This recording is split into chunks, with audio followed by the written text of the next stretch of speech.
جزاؤهم عند ربهم جنات عدن تجري من تحتها الأنهار خالدين فيها أبدا رضي الله عنهم ورضوا عنه ذلك لمن خشي ربه. نحمده ونستعينه ونستغفره ونؤمن به ونتوكل عليه ونعوذ بالله من شرور أنفسنا ومن سيئات أعمالنا من يهده الله فلا مضل له ومن يضلله فلا هادي له ونشهد أن لا إله إلا الله وحده لا شريك له ونشهد أن محمدا عبده ورسوله. أما بعد فإن خير الحديث كتاب الله وخير الهدي هدي محمد صلى الله عليه وسلم وشر الأمور محدثاتها وكل محدثة بدعة وكل بدعة ضلالة وكل ضلالة في النار. أعوذ بالله من الشيطان الرجيم. بسم الله الرحمن الرحيم. قاف والقرآن المجيد. وقال تعالى ولتكملوا العدة ولتكبروا الله على ما هداكم ولعلكم تشكرون. وقال النبي صلى الله عليه وسلم كونوا قبول العمل أشد اهتماما بالعمل. وقال عليه الصلاة والسلام تمام قسم کی کبریائی و بڑائی و بزرگی اس وحدہ لا شریک کے لیے لائق و زیبا ہے جس نے اس کائنات کو پیدا کیا، جس نے ہم سب کو امت مسلمہ میں سے پیدا کیا، جس نے ہم کو ان انبیاء علیہ السلام کی امت میں پیدا کیا. اور اللہ تبارک و تعالیٰ کا ہم شکر بجا لاتے ہیں اور خصوصی طور پر ہم تمام انبیاء علیہ السلام پر درود و سلام بھیجتے ہیں اور خصوصی طور پر جو ہمارے اور ہم سب کے آخری اور نبی ہے محمد مصطفیٰ صلی اللہ علیہ وسلم پر بے شمار درود و سلام ہو. محترم حاضرین جمعہ، پردہ نشین خواتین اور میرے عزیز ساتھیوں، اللہ تبارک و تعالیٰ کا سب سے پہلے شکر بجا لاتے ہیں کہ اللہ تبارک و تعالیٰ نے ہمیں رمضان مبارک جیسا عظیم مہینہ نصیب فرمایا اور ہم سب کو اس ماہ مبارک کی عظیم رحمتیں، برکتیں، فضیلتیں اور جہنم سے چھٹکارے کے لیے ایک عظیم موقع عنایت فرمایا جس کے ہم طلبگار بنے بیٹھے ہیں کہ ہم جہنم سے بچ جائیں، ہم روزہ رکھ کر رب کے قریب ہو جائیں، ہم عبادت کر کے رب کے قریب ہو جائیں. اور اس ماہ مبارک کا جو عظیم مشن ہے وہ تربیت کا ہے. اللہ تعالیٰ سے دعا کرتے ہیں کہ اللہ تعالیٰ ہمارے اس رمضان مبارک کے جو جملہ عبادات ہے، جو اعمال صالح ہے، اس کو ہمارے اعمال کو قبول فرمائے. محترم سامعین اکرام، میں نے آپ کے سامنے سورہ بقرہ کی 180 پہ 185 آیت تلاوت فرمائی جس میں اللہ تعالیٰ فرماتے ہیں وَلِتُكْمِلُوا الْعِدَّةَ، جب تم رمضان المبارک کے جو ایام ہیں، رمضان المبارک کے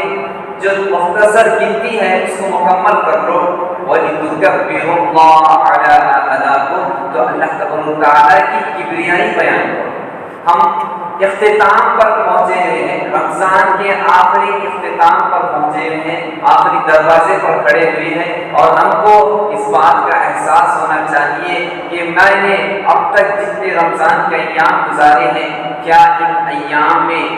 میں نے اپنے ایمان میں اضافہ کیا، تلاوت میں اضافہ کیا، قرآن مجید کی ذکر و تلاوت میں اضافہ کیا اور اسی طرح ذکر و اذکار نوافل میں پابند رہا یا نہیں. اور اگر نہیں کیے ہیں تو اس کی تلافی توبہ و استغفار کے ذریعے اللہ تبارک و تعالیٰ کی کبریائی کے ذریعے ادا کریں. اس کے بعد اللہ تبارک تعالیٰ کہہ رہا ہے کہ جب تم یہ عدتیں، جب تم ان گنتی کو پوری کرو تو ادا تو اللہ تبارک تعالیٰ کا شکر بجا لاؤ کہ اللہ تبارک تعالیٰ نے ہمیں ایک ہدایت سے نوازا۔ یہ ہدایت کسی کو نہیں ملتی ہے، ہدایت مختلف قسم کی ہوتی ہے، لیکن رمضان المبارک کا مہینہ نصیب ہونا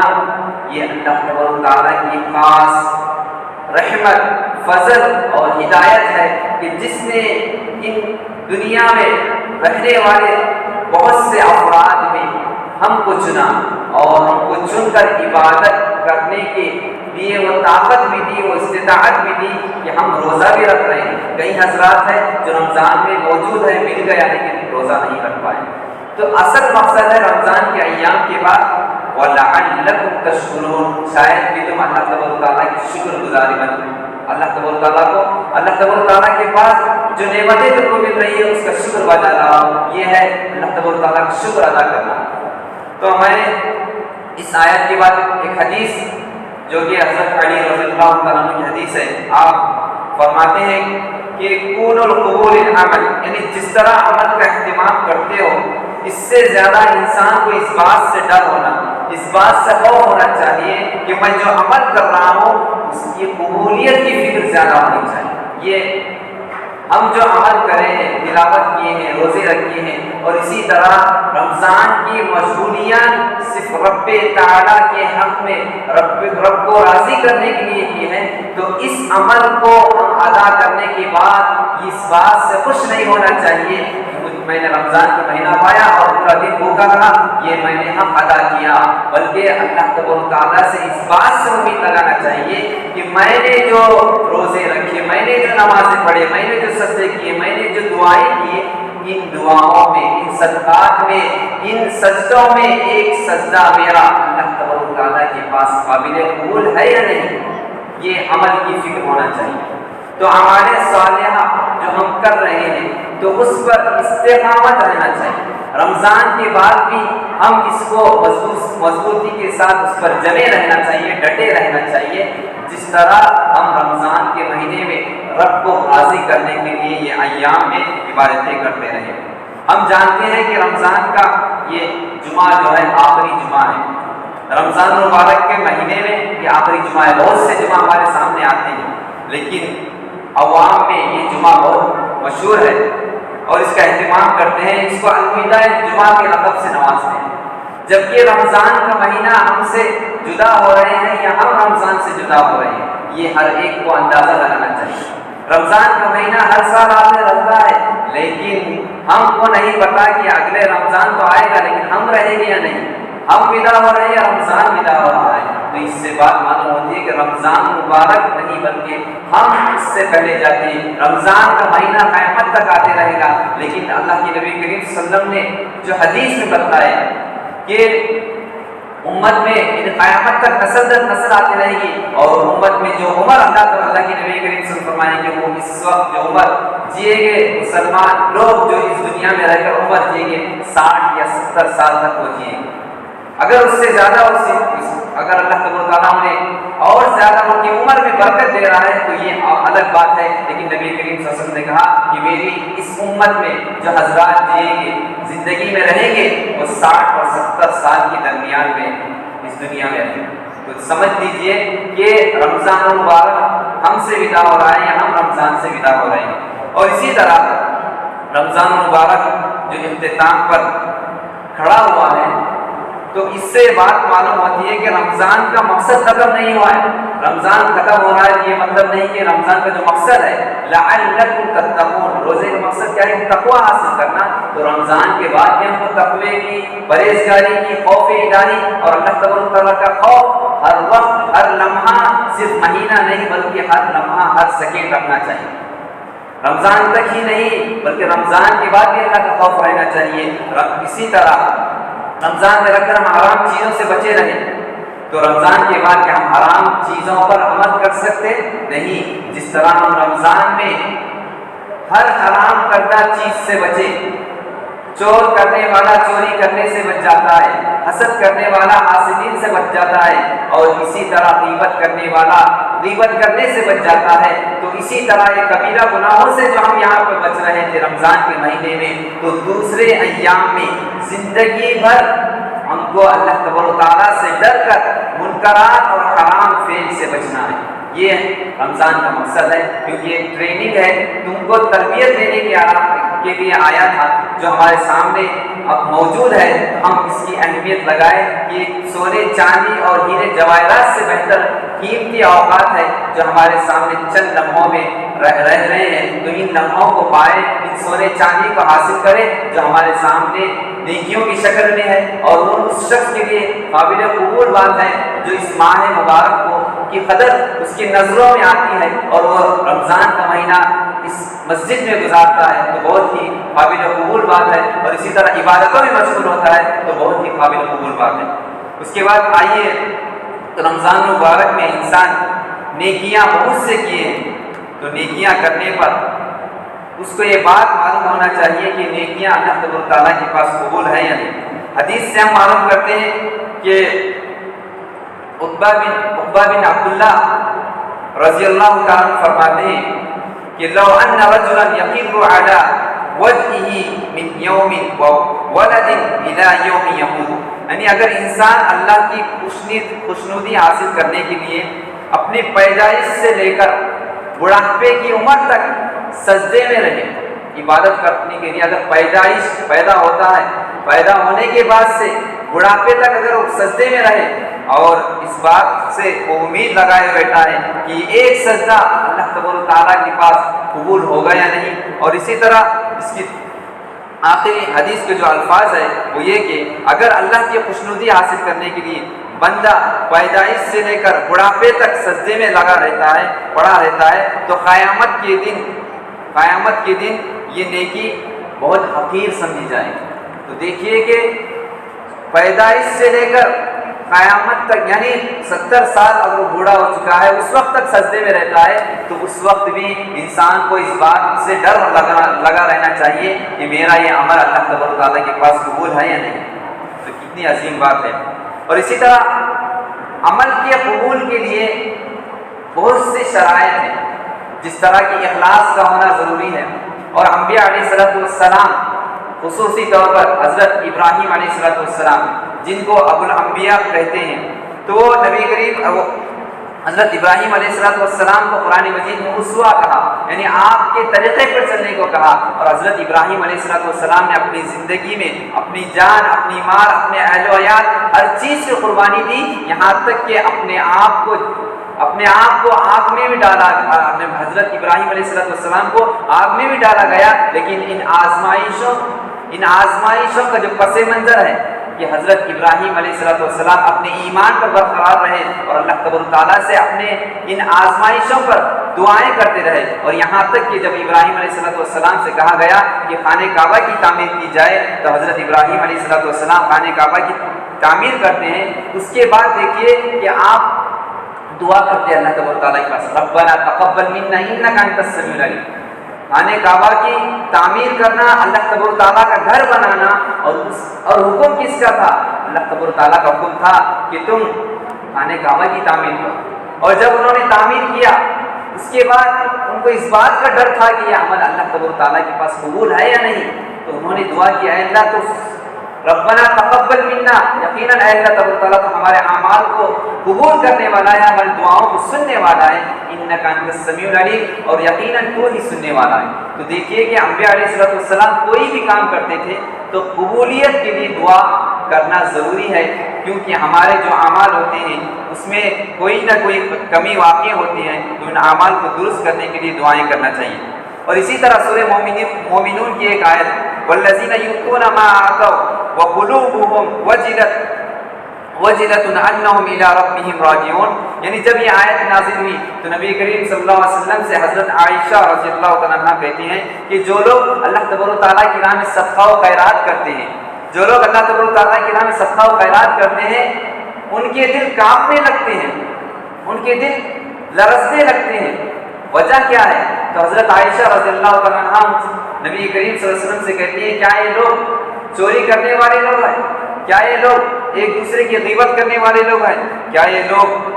یعنی ایک دوسرے پر کی برائی کرنے والے لوگ ہیں؟ تو نبی کریم صلی اللہ علیہ وسلم جواب دیتے ہیں کہ یہ وہ لوگ نہیں جو اللہ کی راہ میں صدقہ و خیرات کرتے ہیں، الذین یصلون، یہ لوگ ہمیشہ اللہ تبارک و تعالیٰ کی راہ میں دعائیں کرنے والے، نمازیں پڑھنے والے ہیں، وہ یتصدقون، اور صدقہ و خیرات کرنے والے ہیں، لیکن یہ اللہ تبارک و تعالیٰ سے ان کے دل اس لیے، اللہ تبارک و تعالیٰ کے ڈر سے ان کے دل اس لیے کانپنے لگتے ہیں کہ میرے یہ عمل، میرا صدقہ و خیرات کا 1 روپیہ اللہ تبارک و تعالیٰ کو منظور ہوگا یا نہیں، قبول ہوگا یا نہیں، اس بات کا ڈر لگے رہتا ہے۔ تو دیکھیے کہ یہ صحابہ کرام کا مشن رہتا تھا، یہ صحابہ کرام کا عمل رہتا تھا کہ جو وہ صدقہ و خیرات کر رہے ہیں، وہ صدقہ و خیرات قبول نہ ہونے پر، یعنی اللہ تعالیٰ کی راہ میں صدقہ و خیرات کر رہے ہیں لیکن قبول ہوتی ہے نہیں، اس بات کا ان کو ڈر لگے رہتا تھا، اور جس کی وجہ سے ان کا دل کانپ اٹھتا تھا۔ اور اسی طرح عبداللہ بن عمر رضی اللہ تعالیٰ عنہ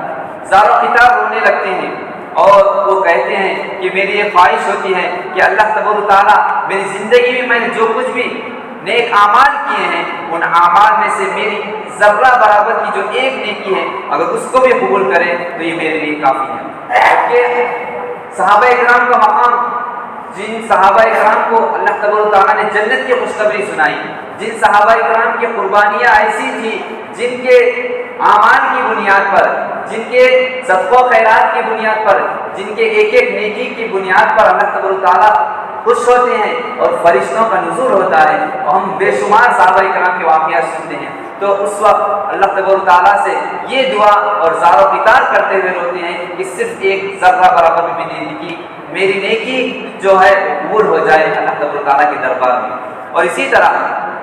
انما یتقبل اللہ من المتقین، کن لوگوں کی دعائیں قبول ہوتی ہیں، کن لوگوں کی عبادتیں قبول ہوتی ہیں؟ جو لوگ متقی اور پرہیزگار ہوتے ہیں، جو لوگ اللہ تبارک و تعالیٰ سے ڈرنے والے ہوتے ہیں، حقیقی معنی میں انہی لوگوں کی دعائیں قبول ہوتی ہیں، عبادتیں قبول ہوتی ہیں۔ اور اسی طرح نبی کریم صلی اللہ علیہ وسلم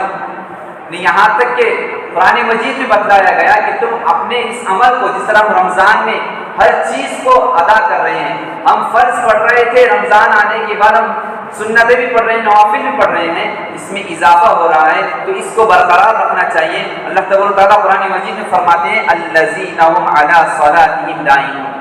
جو مومن بندے کی صفات ہے وہ یہ ہے کہ وہ نمازیں پڑھتا ہے تو ہمیشہ اس میں مسلسل طور پر جمے رہتا ہے، ڈٹے رہتا ہے، کبھی اس سے نمازیں چھوٹ نہیں پاتی ہے۔ تو یہ مومن کی صفات میں سے ایک صفت یہ بھی ہے کہ وہ ہمیشہ، جس طرح رمضان میں نمازوں کا اہتمام کر رہا ہے، تو رمضان کے بعد بھی دائمون کی صفت ہونی چاہیے، ہمیشہ اس کو مسلسل طور پہ انجام دینا چاہیے۔ رمضان میں صدقہ و خیرات دے رہا ہے تو رمضان کے بعد بھی وہ صدقہ و خیرات دینا چاہیے۔ رمضان میں عبادت کے لیے اپنے آپ کو صرف خالص اللہ کے لیے یعنی اکٹھا ہو کر اعتکاف کی شکل میں بیٹھتا ہے، تو رمضان کے بعد بھی تم اس کا اہتمام کرنے کی ترغیب رب نبی کریم صلی اللہ علیہ وسلم نے سکھلائی۔ تو یہ صرف رمضان کی حد تک نہیں کہ رمضان کے بعد بھی نیکیوں کا عمل کرے، یہاں تک کہ اللہ تبارک و تعالیٰ فرماتے ہیں وَلَا تَمُوتُنَّ إِلَّا وَأَنْتُمْ مُسْلِمُونَ، تم اس وقت تک عبادتیں میں لگ جاؤ، تم اس وقت تک فرما برداری کرتے رہو جب تک تم کو موت نہ آ جائے۔ اللہ تبارک و تعالیٰ اور ایک جگہ فرماتے ہیں وَاعْبُدْ رَبَّكَ حَتَّى يَأْتِيَكَ الْيَقِينُ، تم اللہ تبارک و تعالیٰ کی بندگی کرتے رہو، تم رب کائنات کی بندگی کرتے رہو۔ نبی کریم صلی اللہ علیہ وسلم کو جب نبوت سے سرفراز کیا گیا تو اس کے بعد بھی آپ صلی اللہ علیہ وسلم سے جو بوجھ اتارا گیا تو اس کے بعد وَإِلَىٰ رَبِّكَ فَارْغَب، تو اللہ تبارک و تعالیٰ فرماتے ہیں کہ تم اپنے رب کی طرف رجوع ہو جاؤ۔ یہاں بھی اللہ تبارک و تعالیٰ نے جو نبوت سے سرفراز کیا تھا، آپ طائف کے میدان میں لہو لہان ہو چکے تھے، آپ کو احد کے میدان میں دندان مبارک شہید ہو چکے تھے، اور یہاں تک کہ کفار مشرکین نے نبی کریم صلی اللہ علیہ وسلم کی عبادت میں خلل انداز کرنے کے لیے جب آپ نمازیں پڑھتے ہوتے تو اس وقت اونٹ کی اوجڑی آپ کی پیٹھ پر لا کر لاد دیا جاتا اور نبی کریم صلی اللہ علیہ وسلم کو تکالیف دی جاتی، عبادتیں نہ کرنے دیا جاتا۔ یہ تمام سہولتوں کو برداشت کرتے ہوئے نبی کریم صلی اللہ علیہ وسلم کو کہا جا رہا ہے کہ تم اپنے رب کی طرف رجوع ہو جاؤ، جبکہ نبوت کا جو سلسلہ ہے وہ نبی کریم صلی اللہ علیہ وسلم تکمیل کر دیتے ہیں، اپنے دین کو مکمل کرتے ہیں، پھر بھی نبی کریم صلی اللہ علیہ وسلم سے کہا جا رہا ہے کہ اب اللہ تبارک و تعالیٰ کی عبادت میں اور جڑ جاؤ۔ اور یہاں تک کہ حضرت عائشہ رضی اللہ تعالیٰ عنہ آپ کی عبادت کا مشغولیت کا یہ حال دیکھتے ہوئے کہتے ہیں کہ آپ کو تو جنت کی خوشخبری سنا دی گئی، پھر بھی آپ اتنی خدمت کرتے ہیں، پھر بھی لوگوں کی خدمت کرتے ہیں، غریبوں محتاجوں کی خدمت کرتے ہیں، یہاں تک کہ آپ کی جو عبادت گزاری کا جو عالم رہتا تھا، تہجد گزاری کا جو عالم رہتا تھا، آپ کے پیر سوکھ جاتے تھے، اتنی عبادت کیوں کر رہے ہیں؟ تو اللہ کے نبی کریم صلی اللہ علیہ وسلم فرماتے ہیں کیا میں اللہ تبارک و تعالیٰ کا شکر گزار بندہ نہ بن جاؤں؟ جبکہ آپ کو خاتم النبیین کا لقب دیا گیا، آپ کو جنت کی خوشخبری سنا دی گئی، آپ کو یہاں کے یعنی امت محمدیہ کے سردار قرار دیا گیا، پھر بھی نبی کریم صلی اللہ علیہ وسلم یہ تمام مصلحتیں، تمام ظلمتیں جھیل کر نمازیں ادا کرتے تھے، صدقہ و خیرات کرتے تھے اور اس کی ترغیب بھی دیتے تھے۔ اور اس کے بعد اللہ تبارک و تعالیٰ صالح عمل کرنے والوں کو کیا دیتا ہے؟ قرآن مجید میں فرماتے ہیں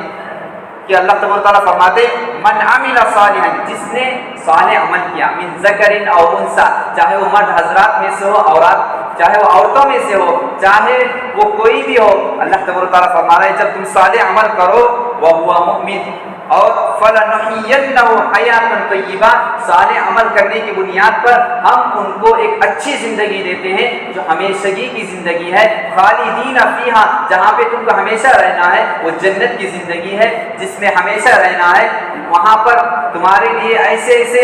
نعمتیں ہوں گی جن کی بشارتیں اللہ تبارک و تعالیٰ نے قرآن مجید میں سنائی ہے کہ ان المتقین مفازا، ان للمتقین مفازا، ان لوگوں کے لیے کامیابی ہے جو اللہ تبارک و تعالیٰ سے ڈرتے ہیں، وَكَوَاعِبَ أَتْرَابًا، ان لوگوں کے لیے حوریں ہوں گی اور اچھی اچھی چیزیں ہوں گی اور ایسی چیزیں ہوں گی کہ اللہ تبارک و تعالیٰ فرماتے ہیں وَلَحْمِ طَيْرٍ مِّمَّا يَشْتَهُونَ، جو پرندہ تمہارے سامنے سے گزرتا ہے اگر تم اس کی خالی آرزو کرو، تمنا کرو تو وہ تمہارے سامنے بنا ہوا حاضر ہو جاتا ہے، یہاں تک کہ جنت کی اتنی خوشخبریاں سنا دی گئی جو تم کو دنیا میں سر میں درد ہوتا ہے، جس کی وجہ سے تم عبادت نہیں کر پاتے، جس کی وجہ سے تم سو جاتے ہیں اور عبادت نہیں کر پاتے، تو اللہ تعالیٰ کہتا ہے کہ اللہ تبارک و تعالیٰ قرآن مجید میں ارشاد فرماتے ہیں لا يصدعون عنها ولا ينزفون، جنت ایک ایسی جگہ ہے جہاں تم پہ سر درد بھی نہیں ہوگا، اتنی عظیم جگہ ہے۔ تو یہ جنت پانے کے لیے ہم کو رمضان کا مہینہ نصیب فرمایا ہے، جنت کے دروازے کھولے گئے ہیں، شیاطین کو بند کر دیا گیا ہے اور فرشتے کو ندا لگایا جائے، فرشتہ ندا لگاتا ہے یا باغی الخیر اقبل، اے بھلائی کے چاہنے والے آگے بڑھ، کیا ہم آگے بڑھ رہے ہیں؟ کیا ہم آگے بڑھ رہے ہیں؟ کیا خیر اے شر کے چاہنے والے خیر میں آگے بڑھ اور شر سے رک جا، کیا ہم برائی سے رک رہے ہیں؟ رمضان کے مہینے بھی اپنے کوتاہیوں کو اور زیادہ ہم بڑھا رہے ہیں، تو سمجھ لیجئے جس طرح رمضان میں دگنا اجر ملتا ہے، اگر کوئی گناہ کرتا ہے تو دگنا گناہ بھی ملتا ہے، تو اسی طرح تیسری چیز ہے کہ رمضان کے مہینے میں ہم نے دعاؤں کا جو اہتمام کیا اس کا اہتمام ہمیشہ کرنا چاہیے کہ اللہ تبارک و تعالیٰ سے دعا کرنا چاہیے کہ یا مقلب القلوب ثبت قلبی علی دینک، اے دلوں کے پھیرنے والے تو میرے دل کو صرف اس دین اسلام کے لیے ثابت قدم رکھ، تو یہ دعائیں کرنی چاہیے۔ اور اسی طرح نبی کریم صلی اللہ علیہ وسلم ایک مرتبہ حضرت ابو ہریرہ رضی اللہ عنہ دیکھتے ہیں کہ وہ درخت لگا رہے تھے،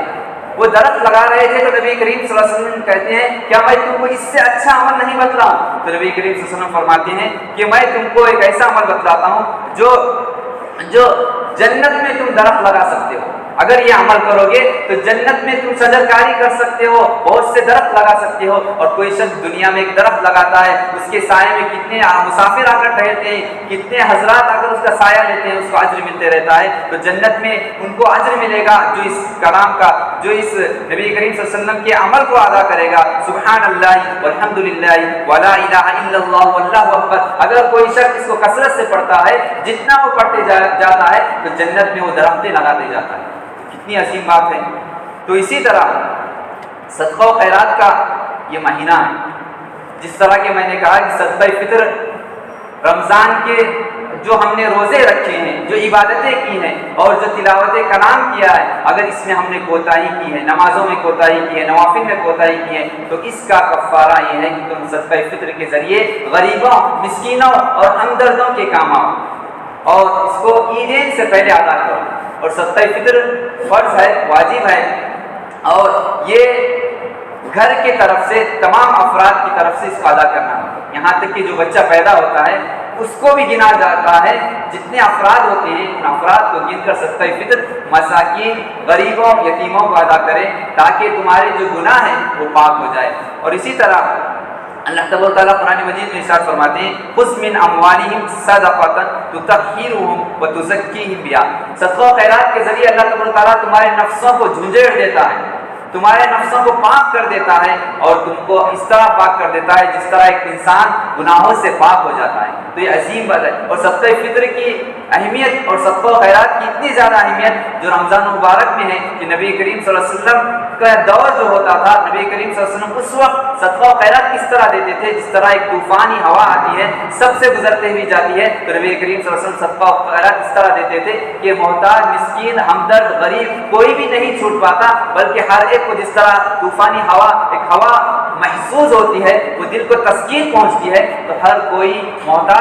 ایسا نہیں ہوتا تھا اس وقت جس کو صدقہ فطر دینے کے لیے تلاش کرنا پڑتا تھا، صدقہ و خیرات دینے کے لیے تلاش کرنا پڑتا تھا، زکوٰۃ دینے کے لیے مساکین کو ڈھونڈنا پڑتا تھا۔ تو آج ہمارے سامنے موجود ہے، تو ہم اپنے جیب میں سے جتنا ہو سکے اللہ کی راہ میں صدقہ و خیرات کریں۔ اسی طرح امام احمد رحمہ اللہ سے کہا جاتا ہے کہ ہم اتنی عبادتیں کرتے ہیں، اتنے اللہ تبارک و تعالیٰ کی بندگی میں لگ جاتے ہیں، تہجد کا اہتمام کرتے ہیں، تو ہم کو راحت کب ملے گی؟ تو امام احمد رحمہ اللہ فرماتے ہیں کہ راحت المومن فی القبر، مومن کو راحت اگر کہیں ملتی ہے تو وہ قبر میں ملتی ہے۔ اس کو یہ نہیں جاننا چاہیے کہ دنیا میں تھوڑا سا مال آ گیا تو مجھ کو راحت مل گئی، بلکہ راحت اگر کسی کو ملتی ہے تو قبر میں، اور قبر میں اگر وہ اسی وقت اس کو ملے گی وَعَمِلَ صَالِحًا وَقَالَ إِنَّنِي مِنَ الْمُسْلِمِينَ، جس نے نیک عمل کیا تو وہی چیز کام آنے والی ہے۔ والباقیات الصالحات، انسان جب مر جاتا ہے تو اس کے رشتہ دار اس کو چھوڑ کے چلے جاتے ہیں، اس کا جو مال رہتا ہے وہ بھی اس سے وہاں سے انقطاع ہو جاتا ہے، چھٹ جاتا ہے، اگر باقی رہتا ہے تو اس کے عمل صالح رہتے ہیں، وہی روزے رہتے ہیں، وہی عبادتیں رہتے ہیں، وہی صوم و صلات رہتے ہیں جو ہم رمضان میں ادا کر رہے ہیں۔ تو اس مجموعے عبادت کو، کیونکہ حضرت ابوبکر صدیق نبی کریم صلی اللہ علیہ وسلم صحابہ کرام کا جائزہ لیتے تھے، ایک مرتبہ نبی کریم صلی اللہ علیہ وسلم کہتے ہیں مجلس میں، آج کس نے صدقہ و خیرات ادا کیا، آج کس نے جنازے کے پیچھے جا کر جنازے کی اتباع کی اور اس کا حق ادا کیا، کیونکہ جنازے کا پاس جانا ایک مسلمان کا دوسرے مسلمان پر جو حقوق ہے، 6 حقوق، ان میں سے یہ بھی ہے کہ جب انسان بیمار ہو جاتا ہے تو اس کی اتباع کرنا، یعنی اس کی عیادت کرنا، وَإِذَا مَرِضَ فَعُودُهُ وَإِذَا مَاتَ فَاتَّبِعْهُ، جب کوئی مر جائے تو اس کی تدفین میں جانا، اس کے جنازے کے لیے کھانا اٹھانا، تم آج اس کا کھانا اٹھاؤ گے، اس کا سہارا بنو گے تو کل تمہارا کوئی سہارا بنے گا۔ تو یہ نبی کریم صلی اللہ علیہ وسلم سوال کرتے ہیں، آج کس نے صدقہ و خیرات کیا، آج کس نے روزہ رکھا، آج کس نے مریضوں کی عیادت کی، آج کس نے جنازے کے پیچھے جا کر اس کا ساتھ دیا اور قبر تک تدفین تک اس کے لیے مغفرت کی دعا کی۔ تو تمام صحابہ کرام میں حضرت ابوبکر صدیق رضی اللہ عنہ کہتے ہیں کہ میں نے یہ تمام چیزوں کو انجام دیا۔ اور جب نبی کریم صلی اللہ علیہ وسلم کو یہ جواب ملتا ہے تو نبی کریم صلی اللہ علیہ وسلم کہتے ہیں جب صدقہ و خیرات ایک دن میں کوئی ادا کرتا ہے، روزہ بھی رکھتا ہے اور کسی کے جنازے میں شریک بھی ہوتا ہے، اور اسی طرح محتاجوں کے کام آتا ہے، غریبوں کے کام آتا ہے، بیماروں کے ساتھ یعنی بیماروں کی عیادت کرتا ہے، یہ عبادتیں ایک دن میں جمع ہو جائے تو اس کے لیے جنت ضروری ہے، اس کے لیے جنت واجب ہے۔ یہاں تک کہ نبی کریم صلی اللہ علیہ وسلم فرماتے ہیں اے ابوبکر صدیق رضی اللہ تعالیٰ عنہ،